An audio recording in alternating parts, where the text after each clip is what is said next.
Hey everybody, this is the Sliders Review, and happy Italian American Heritage Month. And I'm here today to talk to you about a movie that is near and dear to my heart.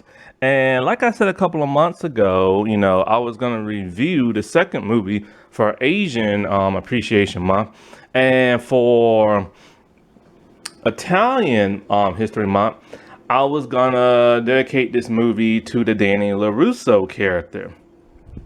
Because the second movie's more about Mr. Miyagi, and the first one's more about Danny.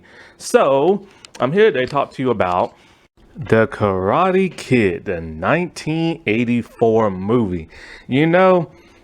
This is a thing of legends. This is a coming of age story. And in my opinion, the definitive coming of age story. One of the best movies of all time. This is truly, in my opinion, a cult classic. Every every decade, there's always that one movie that defines what it truly means to tell a great story. Every decade, there's always that one movie that creates a wave of copycats. And in my opinion, The Karate Kid is that one. This movie is near death perfect in everything, from the casting to the writing, to the music, the action choreography and everything. You couldn't get more better than this. It felt real. And the thing about it that made it feel so real is that so many people can relate to this story. It's about Danny Russo. No, Danny LaRusso. And so, he's moving from one state to another, complete outcast and everything. And he doesn't really have no friends. And he's constantly getting bullied by the top guy in school, and it feels like town. And no matter what he does, he's always in this dude's crosshairs and stuff. And so many people can relate to that, either as the person getting bullied or the bully themselves. And he's trying his best to impress this girl, which is working, but she's the ex of the bully. And and all he wants to do is run and hide and go back home, but he can't. No matter what, this guy is always gonna be there. And he can't just pack up and go back to where he's from, because his mom won't allow it, because she has a job, a really good job, where they just moved to. I'm not quite sure where she works at. I don't think it's ever really been explained. And on top of that, they're dirt poor. I believe they living in a motel or a really crappy apartment or something like that. And the person that's the bully, in shocking turn of events, is actually a rich kid and everything. Normally a bully is the dirt poor person. And but they decided to change it up and make him rich and stuff. And it's just so many people can relate to that. So many people can relate to wanting to learn how to do karate, to learn how to fight, to defend yourself. So it's just it was such a real take on something that could have been just as silly and goofy as say a Disney movie or a Disney Channel show, but they took it serious and stuff. And I really appreciate that. And the serious tone mixed in with just a little humor or whimsy, because this is the 80s, smash mouth in your face and everything. That little whimsy of humor really, really, really helped, to where it wasn't overly bland or overly dry. And you follow Danny, this like really like skinny, slightly tall, really like bony leggy guy who looks like he can't hurt a fly, but he can catch one with chopsticks. And it's like, um and you follow this like, one character around the entire movie, and he befriends an old man that should be like his grandfather and stuff. I mean, it's the 80s. Back then, people used to hang out with people all different ages. But it's just weird. It's just like, there's more to it than just this older man feeling sorry for a kid and teaching him how to fight. There's a stronger family, like, meaning behind it and stuff. And when you go throughout the movie, you don't know what that meaning is until you get towards towards the end, towards the end of the movie. Because when you watch this movie, the thing about Pat Morita's Mr. Miyagi's character is that he's so mysterious. Now, technically, yes, true. This movie does have some cliche, old-fashioned stereotypes. The Mr. Miyagi character is probably the biggest Asian stereotype there is in Hollywood. Sadly to say, when I reviewed the second movie a couple of months ago, go watch that. Like, yeah, he is very, very, very stereotypical. Like the squinty eyes, the broken up English, the mysterious nature of him. You don't know what he's gonna do. He can do everything. He can fight. He can heal you with some kind of weird, like, I don't know what the heck he does. He claps his hands once, rubs them really fast, and then touches whatever part of your body that hurts really bad or been broken, and somehow he can just heal you that way. And yes. When it comes to this movie, we've all tried some type of technique from this movie. Whether it's wax on, wax off, the healing technique, or the crane kick. This movie has one of those things that way you see it and you think it's so real that you try it yourself.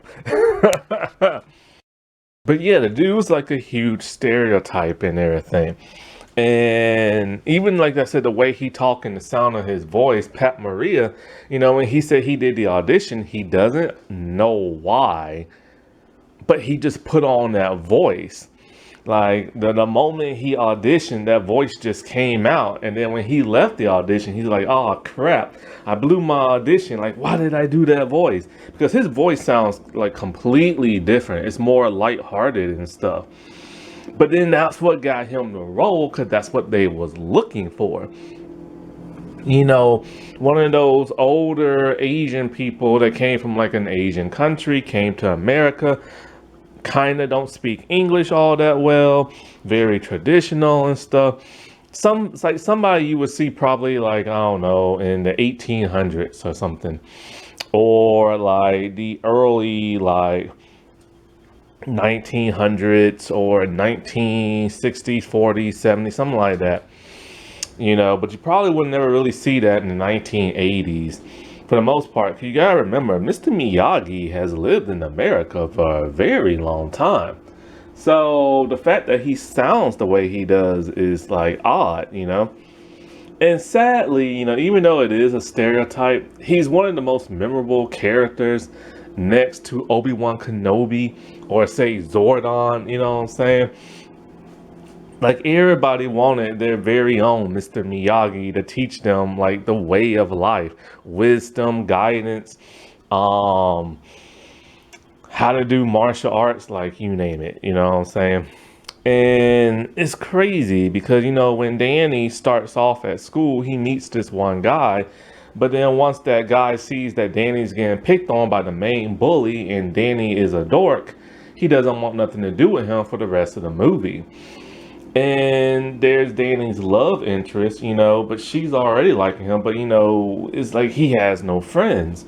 And this one man just like felt pity for him, and like, it's one of the most touching scenes in the movie when Danny's like listening to Mr. Miyagi, and he just looks at him, and you hear that great music score, and he just tells Mr. Miyagi, "You're the best friend I've ever had." Like even I guess back in his hometown, he's never really had a great friend who was always there for him, and Mr. Miyagi was that.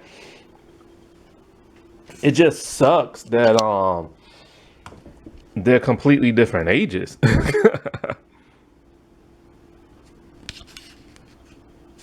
And when it comes to Danny, even though he constantly getting bullied and picked on, and at first he can't defend himself, and he does try to defend himself in like a boyish kind of way by like saying something like smart, like mouthed, or like pranking somebody, like when he pranked Johnny character, in like the bathroom and stuff, and took off running. He thought, hey, we're even and everything, but that wasn't good enough for him, and it's like he just got picked on worse. But even though like he's the type of person who will get picked on, and you would never want to be him, deep down inside you wanted to be Danny LaRusso and everything, The dude is literally the Karate Kid. And even if you don't want to be him, you kind of wanted to be his friend because of how bad you felt for him. But in real life, if you were to see somebody like Danny constantly getting picked on and bullied, you probably would never help him out. I mean, that's how it was for this one kid at my school. My God, he got picked on so bad in high school. Nobody wanted to be this dude's friend. Like, not even me. And it's like, and even like when he would start talking to people, it's like, oh crap, he's talking to us. Because the simple fact, because he got picked on so badly, because like, if you was the person who already got picked on, you're going to get picked on even worse because you're associated with him. And that's what bullies do. They isolate people they want to do either physical or mental harm to. They make this person seem so horrible to want to hang out with that nobody wants to hang out with them, or nobody wants to have their back. That's what a bully does and everything. And that's how it was for this kid. And I felt so bad for him.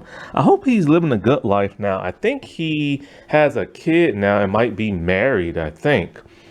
And in typical Hollywood fashion, because there are stereotypes, this and that, and they felt a certain audience wouldn't connect with, certain things. There's a very, very, very important scene halfway into the movie towards the very end, right before you get into like the third act and everything. There's a really touching scene with Mr. Miyagi.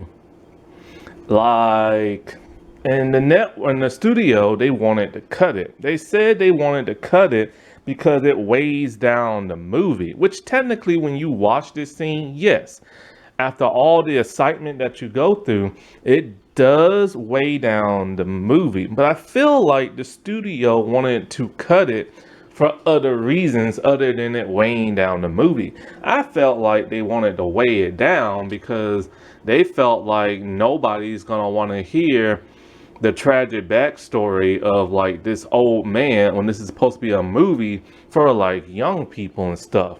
I also feel like they cut it because of the simple fact that like it has to focus on an Asian man. And this was back in 1984. I was just 2 years old at that time. And so they probably feel like, oh, an American audience will never care about that of an Asian man and blah, blah, blah, blah, blah. And, and he's not doing nothing funny Asian like, he, how it was back in those days. It was all about stereotypes, making fun of people's cultures, this and that. And it's also like, he's not doing nothing cool and everything. But the director and everything fought to keep this scene in the movie, and it's one of the best entire scenes ever. It's the scene where we cut away from Danny, and it's just Mr. Miyagi drunk, and he's drinking, and he's so out of character. He's like acting silly. He's, slurring his speeches. Like he's kind of almost like wobbling around kind of a little bit. And he's just drinking. He gives Danny a drink too, which I don't like that part. I don't like underage drinking. But anyway, and I don't think he's singing. He's talking about something. And at first you don't know what he's talking about because he's drunk and you just think, okay, he's just being silly. But no, it's something really important about his, backstory. It's about when he served in the military during the war, and he got a letter informing him that his wife and unborn child had like perished and everything. And no matter what period in your life, no matter what you're doing, no matter what organization you're in, especially that of the military and overseas, that's heartbreaking and stuff to have to hear that, because when you do watch the second movie and you see he dated this one woman that he loved so much and could not have her because of his best friend, he moved to America, found somebody else, married her, got her pregnant, only to lose her and everything. And it hurts even more. And it's a part of that man's life nobody knew because they never really went into the true backstory of Mr. Miyagi, other than his father taught him karate and how to fish, and that's about it. He's this man who's old and short, and he's invincible. He can repair a bike. He can paint a house. He owns tons of cars. And you wonder, how the heck did he get all these cars and everything? He knows how to repair them. He knows karate and everything. And it's like, but when you hear this, it's just kind of like, whoa, he is human. He's not Superman or nothing like that. He's not Batman.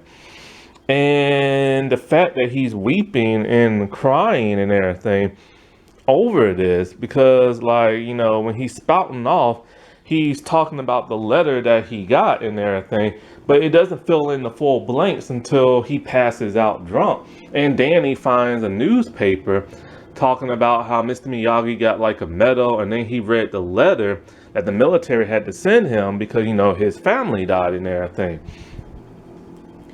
And you now have a completely different meaning to why Mr. Miyagi took Danny under his wing. It wasn't so much that he wanted to help this young teenager out. He imprinted his dead child onto Danny and everything. Danny is the son he never had. It's the son where he wanted to teach his son how to fish, how to paint, how to repair stuff, and more importantly, how to do karate, because that's what the people in his family do. They teach you karate and they teach you how to fish and how to build and all this other stuff. And he never got the opportunity to do that. And when you're in the military, for the most part, you're pretty young and everything. So he had to be in his early mid 20s, 30s or something like that. And he's an old 70 something year old man. So he spent his entire life single after that and never trying to have a kid. And to him, this is his moment, his opportunity to finally have a surrogate type son. And when you do watch the original trilogy, all three movies back to back to back, you do get that sense of why Mr. Miyagi is the way he is towards Danny and stuff, especially in the third movie. And when you see Danny be disrespectful to him, it hurts a lot more because this man has did everything for Danny. And as for Danny, we don't know what the heck happened to his father. I don't think it's ever really been mentioned. We just know he lives with his mother and they're struggling and stuff. So he doesn't have that older male figure guidance that a young man is supposed to have. It's filled in by his mother, like so many other, broken families and stuff. And the mother can do the best they can and teach them guidance. But there are times where you do need a male figure to teach them guy type things, because being a guy is in a guy's nature. However you want to look at it and everything, is just how it is, for millions and millions of years. And that's the richness of this movie. Yeah, the action's fun. Yeah, the coming of age story is fun. But their inner meaning, the deeper dialogue that this movie has, that's hidden in everything, is the special part about this movie. And that's what I really love. Now, the movie was directed by John G. Avildsen and written by Robert Mark Kerman. And so, the reason for this movie is, simply put, Rocky and everything. See, what's his name? The writer, Robert, I guess he wrote the Rocky movie or something like that, and the studio wanted another Rocky movie, but completely different. So Robert, he did what any good writer would do. He harked back to his childhood and everything, because the writer states that he took karate at a very young age, and back in those days, karate wasn't really a sport. It was more of a I guess you can kind of say survival, if you will, you know what I'm saying? Because you took martial arts to truly defend yourself and everything. And so this is what this movie does. It's both that of defense and that of a sport. Because, Danny enters a competition and everything. And in fact, the Mr. Miyagi character is named after, I'm trying to remember this. Okay. It's the writer's former karate master's former karate master. And so that's what he named, the Mr. Miyagi character after. And so when it came time to casting, and there's a little vignette type thing on the DVD. I own this is what's weird. I own the Karate Kid box set, and it has the first 3 movies. It has that Jaden Smith Jackie Chan movie, which I still have not watched to this day and never will. But it's missing the 4th movie with Hilary Swank for some bizarre reason. And I'm not sure why. Because you think that she's part of this franchise, but they don't have her movie in it. Now, this is way before, I bought this way before that the hybrid combination movie came out. The 2 different Karate Kid movies and stuff, where it's Jackie Chan and it's Ralph Macchio and everything. And so but for some reason Hilary Swank just ain't in it. Now she's also not in Cobra Kai because she turned that down for some reason. And what the heck was I saying before? Oh, the vignette. The vignette's really cool and really interesting and stuff. And oh man, it's so sad to see Pat Morita and everything, because he passed away sadly, and may that man rest in peace. And it was haunting hearing his voice and commentary as I'm watching the movie. And I'm just I've never heard his voice sound that way. He was much older. It was his real voice and not the fake voice and everything. And it was like a voice from beyond the grave, literally that's what it was and everything. It was just so sad to hear. And he sounded like such a nice guy. he would call Ralph Macchio Ralphie and everything all throughout the commentary. Like that's what such a great bond they had, you know.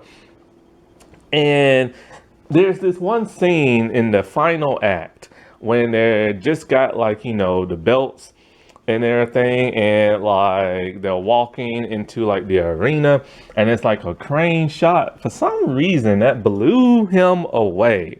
Because I guess because he comes from a world of comedy and sitcoms, that like he's never seen a crane shot before. And in the commentary, he just loves that shot. Like he just lights up when he sees it. And it's so touching to your heart when you hear it.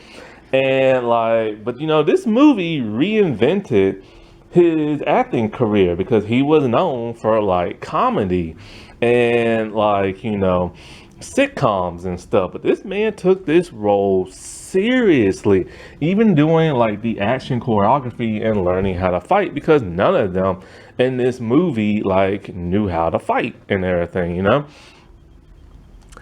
And when it came to like the casting and stuff, it was really interesting to hear about the casting decisions and stuff, because like they said they wanted somebody to play Danny LaRusso who's like mouthy and everything, you know, who's young but has like a chip on his shoulder, like an edge to him. And they said that's how Ralph Macchio came in on set. He came in mouthy with a chip on his shoulder. And everything. Well, the dude is Italian, and a lot of Italians are known for like being hot-headed and everything. And so like um but Rob Muffjo, man, like he was just great in this role. Like you really believe he's Danny LaRusso. You really believe he's this skinny, dorky kid getting picked on. But then all of a sudden gets pissed off and like starts running off the mouth and cussing people out. Like when he feels like he's being like used or berated or disrespected, he will defend himself verbally and everything. And he cussed up a storm when he thought Mr. Miyagi was just using him to paint his house and paint his fence and not teaching him martial arts and everything. But little did he know that his martial arts training literally started by painting a fence and everything.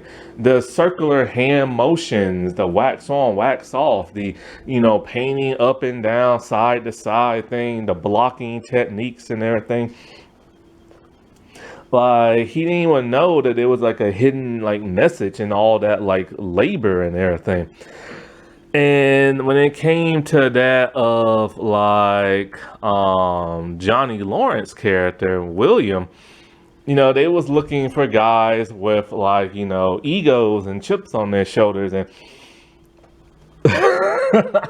William literally said, you know, to get this audition, I think this was when he was starting to act and everything. So he's auditioning and something happened where he grabbed either the writer or the director and turned that man's chair around or turned him around like really fast. And then he got scared thinking, ah, crap, I just blew my audition because I literally grabbed the director guy and spun him around. But then he told the guy, oh, that's not me. That's just the Johnny and me coming out. And that's how they got those roles. They was looking for people who had those certain personalities and stuff. Now, like I said before, none of these people knew martial arts.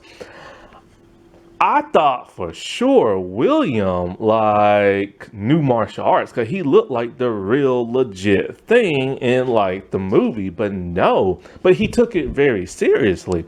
I think he kept up with it as years went on. Now, this sleeper hit of the movie was one of the most highest grossing movies of that time and stuff.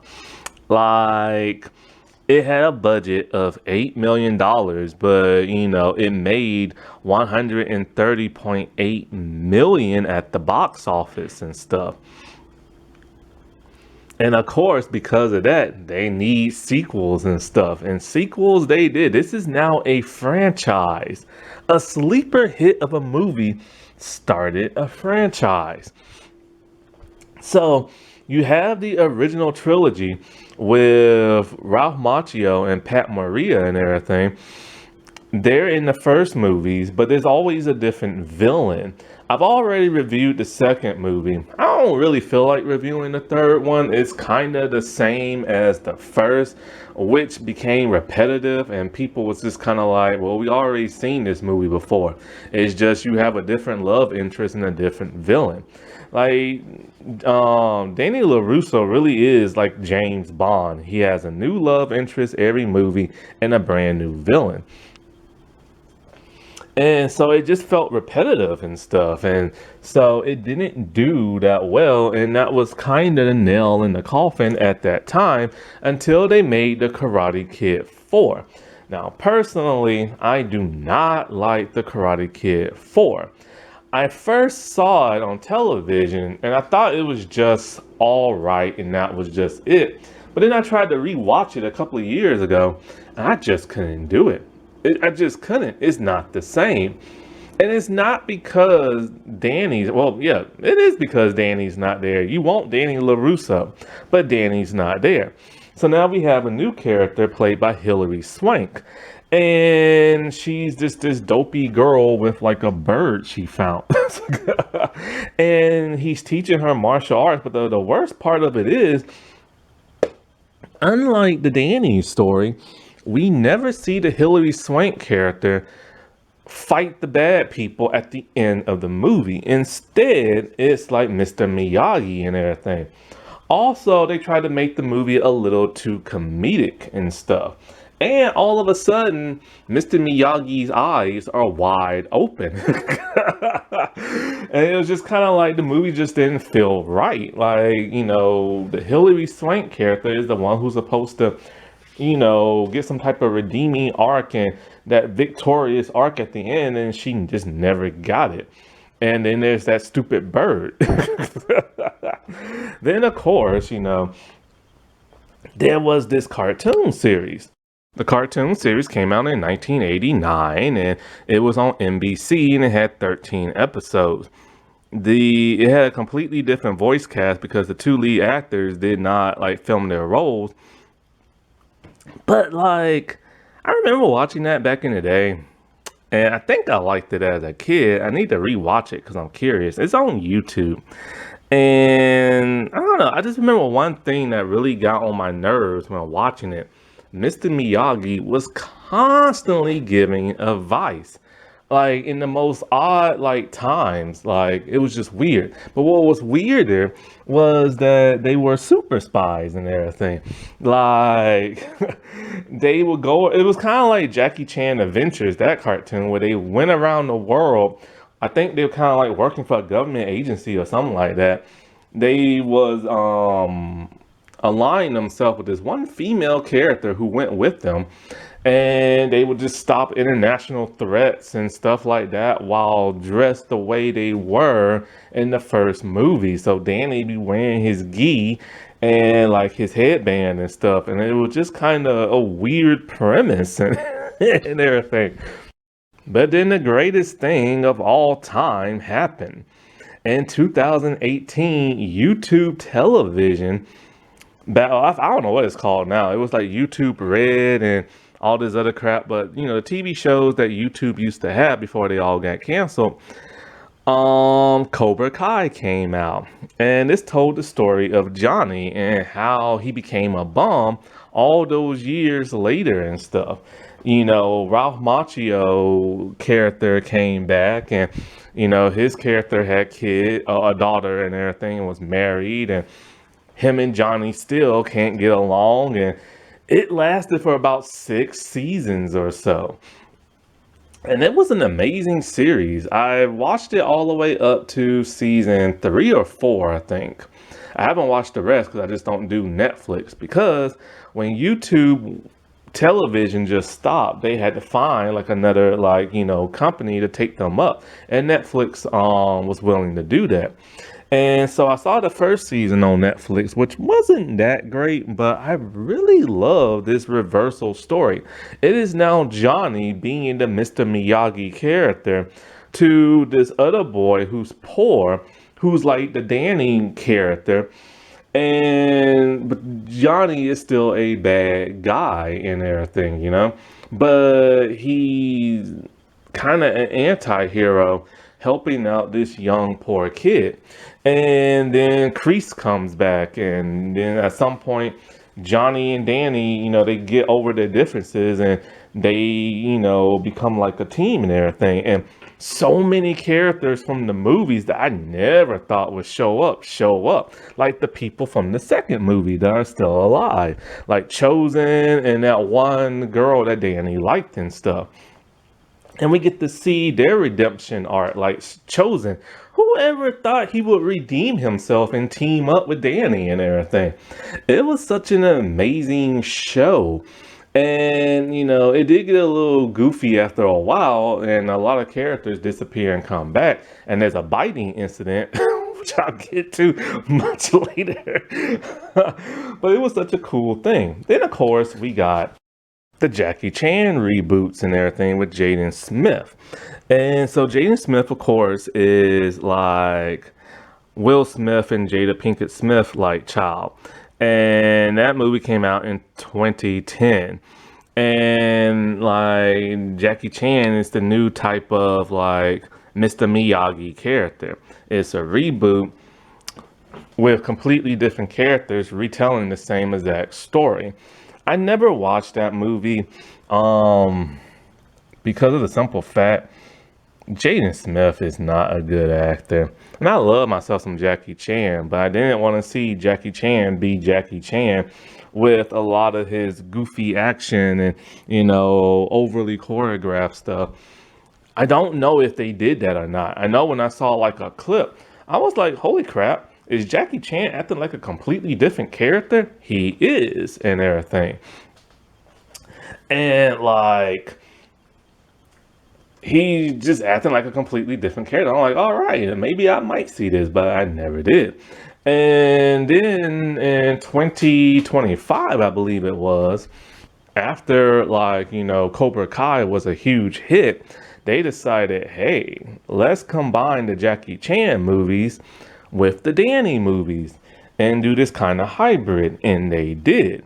And I was like, no, keep those universes separate. Like, don't like, combine them, but they combined them and everything. And that movie flopped hard. It flopped real hard. And one of the things that people said that irritated them, that there's a boxing subplot with this other character. And it's like, why is boxing in a karate movie for? It's like the karate stuff is separate. And then the boxing thing is completely separate. Jaden Smith, from what I heard, does not appear in that movie. And which is odd because he's the new Danny type character. So you think he would be there, but no, he's not. And instead, it's this new character from this Disney Plus show that ended after one season called American Born Chinese. And I was a little worried when that lead actor took over the role because of the simple fact his Disney Plus show got canceled, and his acting was kind of like, I don't know, it's just kind of like, he always seems kind of like he's bored. So, but then I saw a clip, the kitchen fight scene, and I'm just like, no, Jackie Chan is just being Jackie Chan again. And I'm all like, I thought he acted differently in that first Karate Kid movie. But here he's acting like his silly self, and it's over the top choreography, and and I had a feeling it wasn't going to do good, and I was right. Now, sadly, this movie was only nominated for 5 awards, and only 2 of them won. Elizabeth Shue won an award for Best Supporting Female Actress. And that really touching scene with Mr. Miyagi I told you about, it got Pat Morita a nomination and stuff. And that's the scene they wanted to cut. Now, the action choreography is really good in this movie. It's not over the top. There's like no wire work, no nothing like that. And it's just like old school martial arts that you would see in a competition, like somebody would actually learn in real life. And that's because Pat E. Johnson, who played the head referee in the competition, was actually the action choreographer. And he said for the first time in his movie career, He was allowed to choreograph a fight scene all on his own. No interference from the studio, no interference from the director or the writer. He got to have his own vision, and that's great and everything, you know?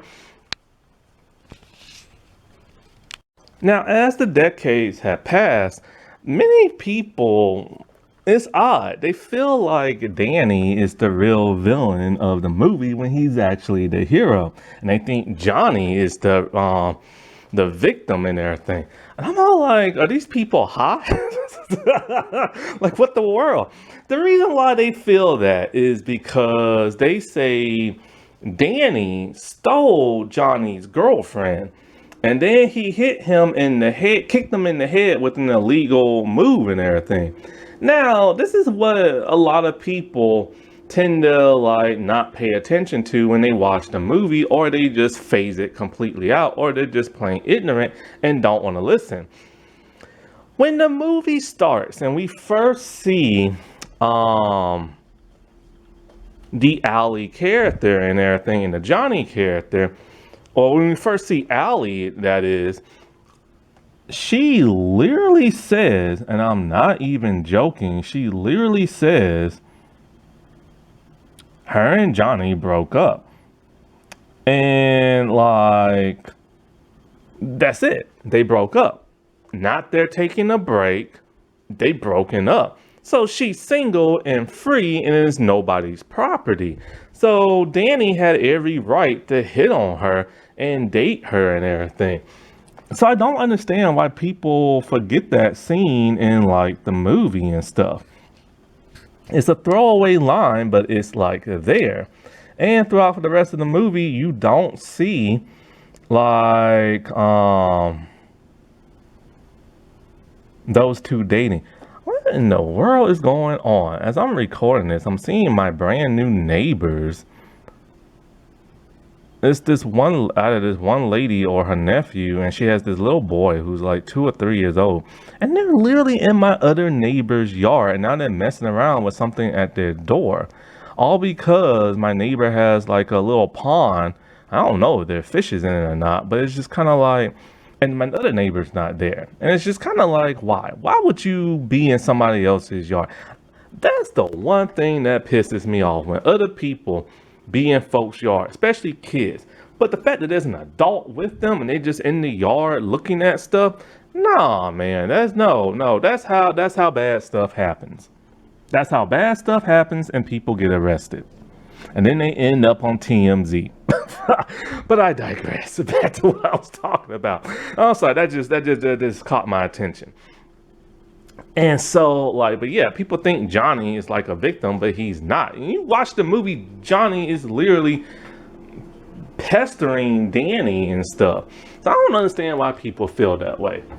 But like I said before, you know, the Karate Kid, Danny Russo, is played by Ralph Macchio. You know, after the Karate Kid movies, I've never seen Ralph Macchio in nothing else until Dancing with the Stars and Cobra Kai. He's been in plenty of movies. I've just never seen them and stuff. And so, like, he's just this young kid. I think he's from like Jersey or something like that. And his mom, Lucille, played by Randy Heller, you know, they moved to like, you know, this California type place where all these rich people at, but they're dirt poor, living in like a hotel or something. And like I said before, you know, Danny's trying to like fit in. He makes some friends at first, but then as soon as Johnny sees him talking to Allie, he becomes Johnny's like main target, you know. And Johnny is played by William Zabka. And so like him and his little like karate gang, if you can call it that, just terrorizes Danny all throughout the movie. And I mean, they are relentless in everything until there's a bet made at the competition, so, or for the competition, so they can't like harm each other before the competition and stuff. And like, and the really great thing about Danny in this movie is that he accomplished everything he wanted to do and things he didn't even know that he needed to do in life, you know? Like, he got the girl. He got the respect of like people at his school and town. He got the respect of his bully, and he whooped his bullies behind. You know, he became a man that day. He learned self-discipline. He learned control. He learned to like focus himself and not just goof around a lot. And it's such an inspirational story, you know? Like, he had these huge obstacles ahead of him, and every time, every turn he would look around, like there would always be like another obstacle and stuff. You know, you had Johnny the bully, you had the gang of karate kids that are Johnny's friends.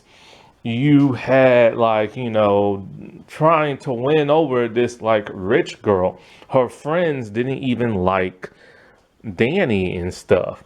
And then there would be times where Danny would like screw up, like, because his hot-headed nature would piss off, like, you know, Allie and stuff. Because she's a really sweet, genuine person. And Danny has always been dumped on his life, you know? So his arrogance comes from like disappointment in his past, you know?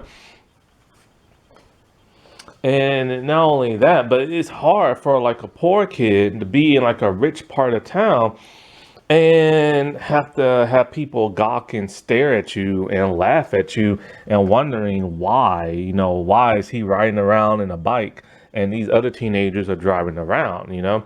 Why is he living in this motel, Roach Motel type place, and they're living in mansions and stuff? You know, when you automatically see that in his mindset, he thinks he's not good enough for this person, you know, he's not good enough for this lifestyle or this town and everything. He is the biggest outsider, but he's forced to stay there.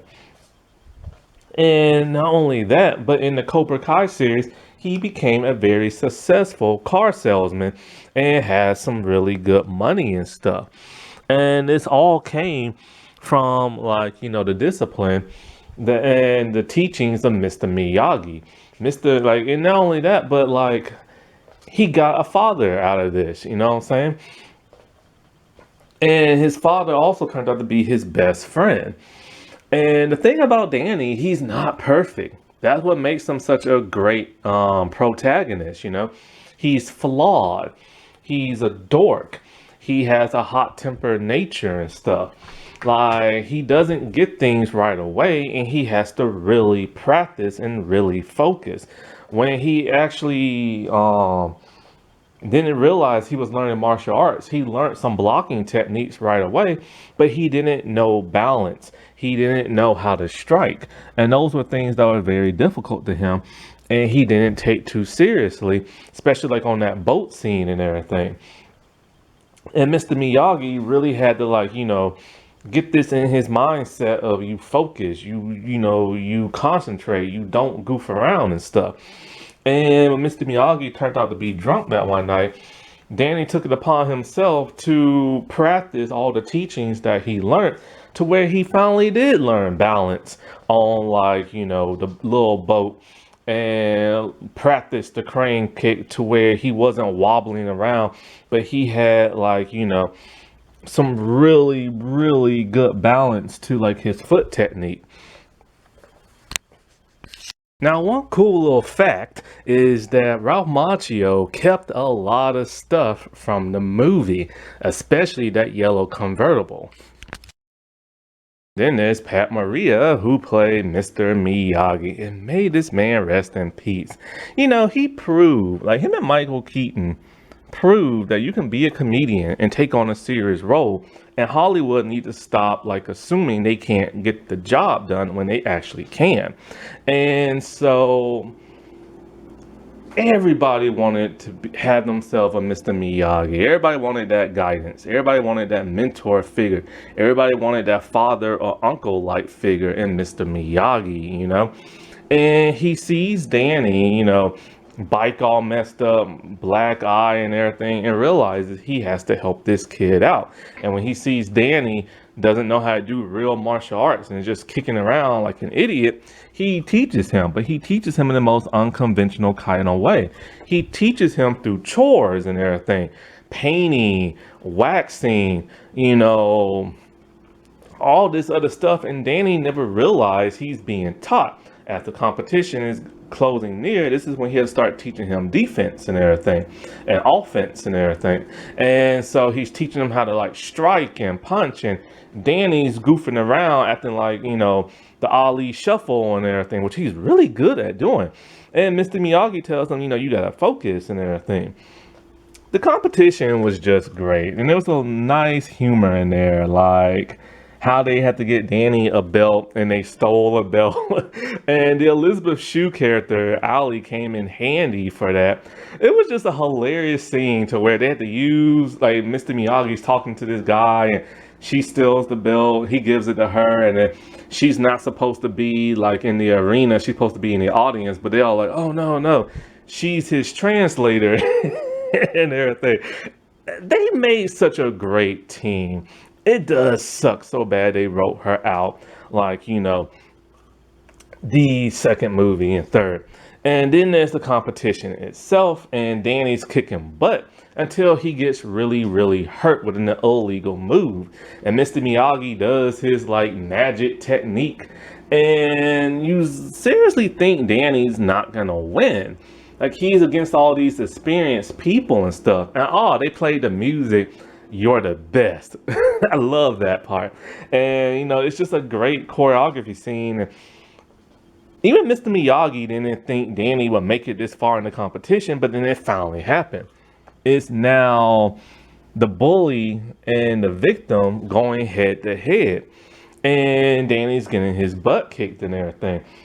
And just when you think he's down and out, nah, man, he gets his behind up and does that crane kick and kick the snot out of what's-his-name's head.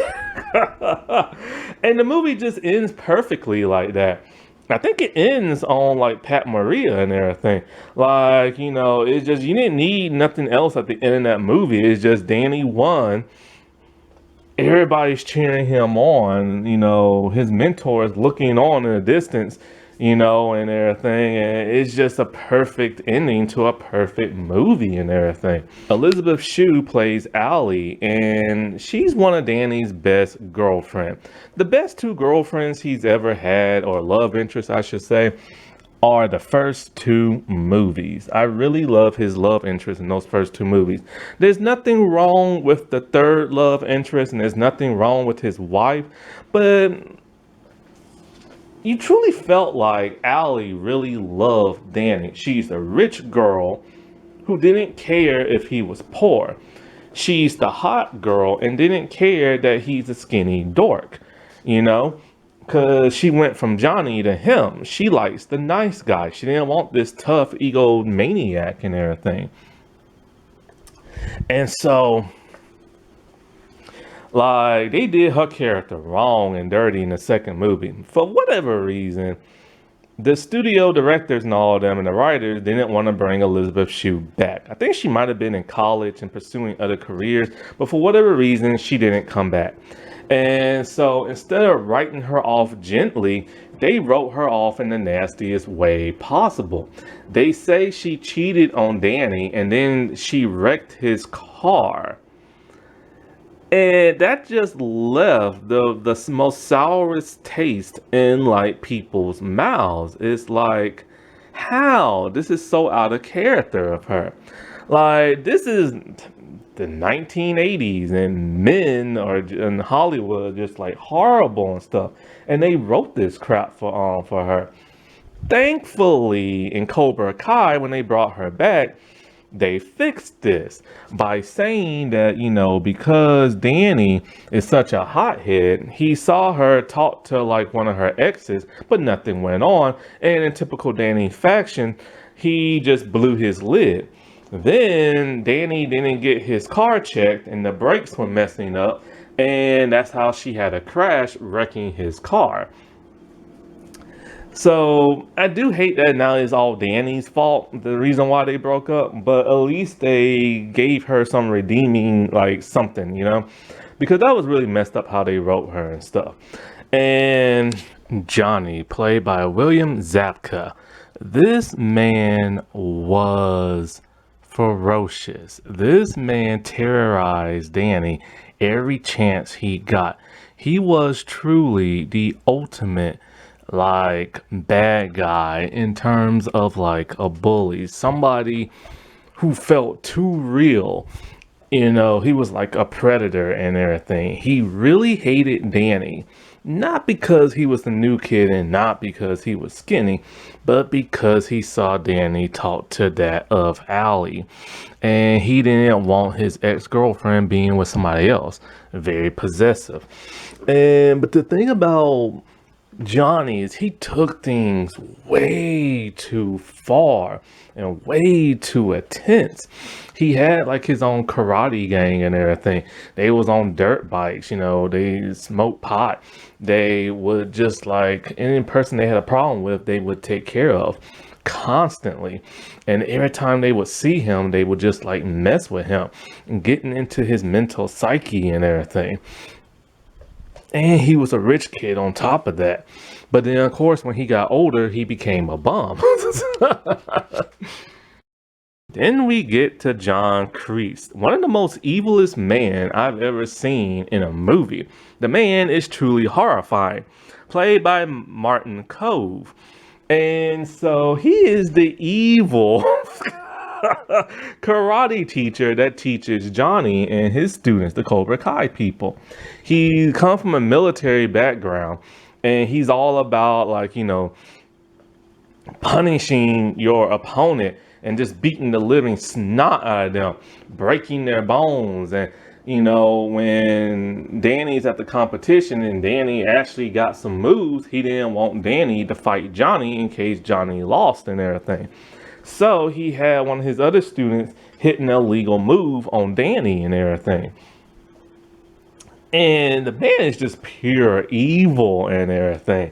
And the actor seems to be no better. Like, there's this one story. What's his name? Not Johnny Knoxville, but this one dude from SNL who was the voice of Alpha in the 2017 Power Ranger movie. I forget the actor's name.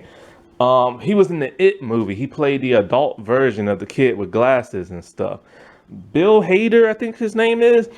He does a story on YouTube that he tells when he first met Martin. He was one of those people who's supposed to drive around celebrities, and Martin just completely like had him run all around town for like no reason. Then went to this burger place, got like tons of burgers for himself, and didn't even give Bill any. And that was just messed up. But then there is the biting incident. So in Cobra Kai, there's this one actress, and I'm not in front of my computer right now to see what her name is, but she's an Asian actress, and she's in the last season of Cobra Kai. And she's part of like John Kreese's like, team and everything. And there's an incident that happened just this year, a few months ago, where they were at a convention, and for whatever reason, he bit the crap out of her arm and left teeth marks. It was so bad that she had to call the police and everything. His son was there and everything, and it's just like there was no way to defuse the situation, so they had to call the police.